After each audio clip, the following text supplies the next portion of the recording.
मिल्कीपुर का रण बीजेपी और सपा के लिए टेंशन बना हुआ है कि दोनों पार्टियों के लिए सीट नाक की लड़ाई।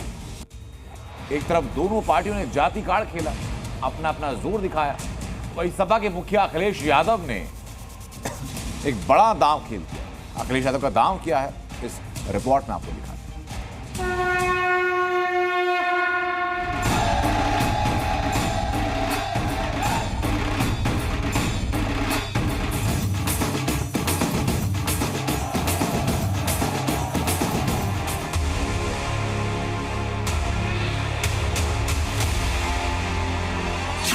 महाकुंभ की तैयारियों से लेकर शुरुआत तक समाजवादी पार्टी के मुखिया साधु संतों के अमृत स्नान पर सवाल उठाते रहे। कुंभ स्नान को पाप धोने का जरिया बताया, मगर अब वही अखिलेश यादव मकर संक्रांति को हरिद्वार में गंगा स्नान करते हैं और तो और सोशल मीडिया पर तस्वीरें भी पोस्ट करते हैं। अखिलेश यादव ने सोशल मीडिया एक्स पर गंगा स्नान की 3 तस्वीरें शेयर करते हुए लिखा, मकर संक्रांति के पावन पर्व पर लिया मां गंगा का आशीर्वाद। अखिलेश की ये तस्वीरें ऐसे वक्त में आई हैं जब मिल्कीपुर उपचुनाव सिर पर है, लिहाजा इसके सियासी मायने भी निकाले जा रहे हैं। क्योंकि पिछले साल लोकसभा चुनाव के दौरान अयोध्या में राम मंदिर का भव्य उद्घाटन हुआ था और अब मिल्कीपुर उपचुनाव के वक्त महाकुंभ चल रहा है, जिसमें बीजेपी और सीएम योगी बढ़ चढ़कर हिस्सा ले रहे हैं। वर्षों से प्रयागराज की धरती पर महाकुंभ का भी आयोजन होने जा रहा है और प्रयागराज में भी जैसी सुविधा अयोध्या धाम में है, ऐसी भव्य सुविधा प्रयागराज में भी सबको प्राप्त होने वाली है। अब मिल्कीपुर उपचुनाव की अहमियत समझिए। दरअसल अयोध्या फैजाबाद लोकसभा सीट के अंदर आती है, जहां से अवधेश प्रसाद के सांसद बन जाने से मिल्कीपुर विधानसभा सीट खाली हुई। 5 फरवरी को यहां मतदान होने जा रहा है और समाजवादी पार्टी की तरफ से मिल्कीपुर में अवधेश प्रसाद के बेटे अजीत प्रसाद को उम्मीदवार बनाया गया है, जबकि बीजेपी ने चंद्रभानु पासवान को मैदान में उतारा है। मिल्कीपुर सीट पर दोनों ही पार्टियों की प्रतिष्ठा दांव पर लगी है।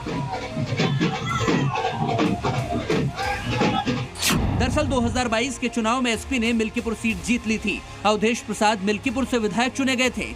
अब अवधेश प्रसाद फैजाबाद से सांसद हो गए हैं, मगर समाजवादी पार्टी मिल्कीपुर सीट गंवाना नहीं चाहती।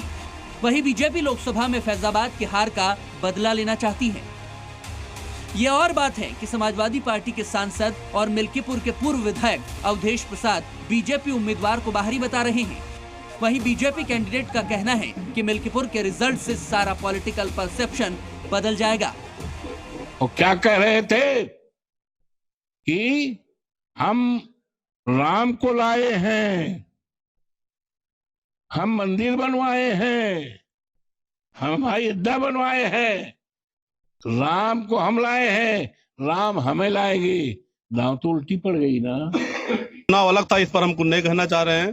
भारतीय जनता पार्टी के समेत नेताओं का मैं आभार व्यक्त करता हूं, जिन्होंने मुझ जैसे छोटे कार्यकर्ता पर भरोसा जताया और मिल्कीपुर की जनता हमारे साथ है, इसलिए मैं निश्चिंत हूं कि पार्टी को विजयश्री हासिल होगी और ये सीट जीतकर जो भारतीय जनता पार्टी की झोली में डालने का काम करेंगे।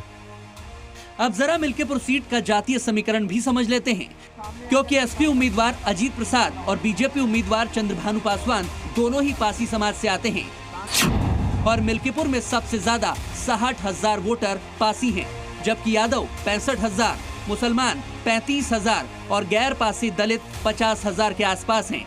तो वहीं ब्राह्मण वोटरों की संख्या करीब 50,000 है, ठाकुर भी 25,000 हैं। ऐसे में समझा जा सकता है कि मिल्कीपुर में कास्ट फैक्टर को देखते हुए कांटे की टक्कर होने वाली है, मगर इस सियासी लड़ाई में समाजवादी पार्टी की मुश्किल कांग्रेस बढ़ा सकती है, क्योंकि इंडिया गठबंधन के टूटने से खिसियाई कांग्रेस पार्टी ने मिल्कीपुर में अपना कैंडिडेट उतारने की तैयारी शुरू कर दी है। कि मिल्कीपुर में बहुत से ऐसे ऊर्जावान हमारे वहाँ स्थानीय नेता हैं, कार्यकर्ता हैं जो लड़ना चाहते हैं और लड़ेंगे तो भारतीय जनता पार्टी अवश्य चुनाव वहाँ हारेगी।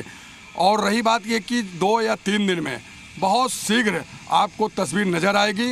कहीं ना कहीं कांग्रेस प्रत्याशी वहाँ पर चुनाव लड़ने का मन बना चुके हैं और हम ये समय बहुत जल्द आपको बता देंगे। मिल्कीपुर की लड़ाई से अब तक कांग्रेस और बीएसपी ने दूरी बनाई हुई थी, मगर मिल्कीपुर के सियासी मैदान में कांग्रेस के भी कूदने से अब ये मुकाबला बेहद दिलचस्प हो गया है। लिहाजा देखना यह होगा कि बीजेपी और एसपी के बीच नाक की इस लड़ाई में कांग्रेस किसको नुकसान पहुंचाती है। प्रयागराज से मोहम्मद गुफरान के साथ ब्यूरो रिपोर्ट, जी मीडिया। वहीं यूपी के मिल्कीपुर में होने वाले उपचुनाव और 27 के विधानसभा चुनाव को लेकर सपा दलितों को साधने में जुटी है। सपा मुखिया अखिलेश यादव समेत कई दूसरे नेताओं के बयानों से बार बार भीमराव अंबेडकर को तरजीह दी जा रही है। तो लखनऊ में सपा कार्यालय के बाहर अंबेडकर के होर्डिंग पोस्टर लगे हुए हैं, मगर इस बीच एक पोस्टर ने उत्तर प्रदेश के सियासी घर में बढ़ाई।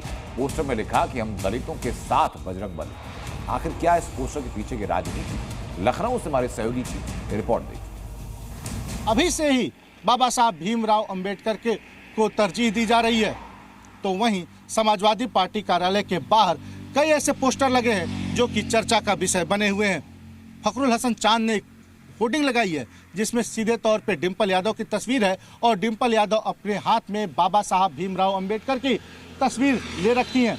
इसके अलावा कई ऐसे होर्डिंग पोस्टर्स हैं जहां पे लोहिया और मुलायम के बराबर में बाबा साहब भीमराव अंबेडकर के भी पोस्टर लगे हुए हैं।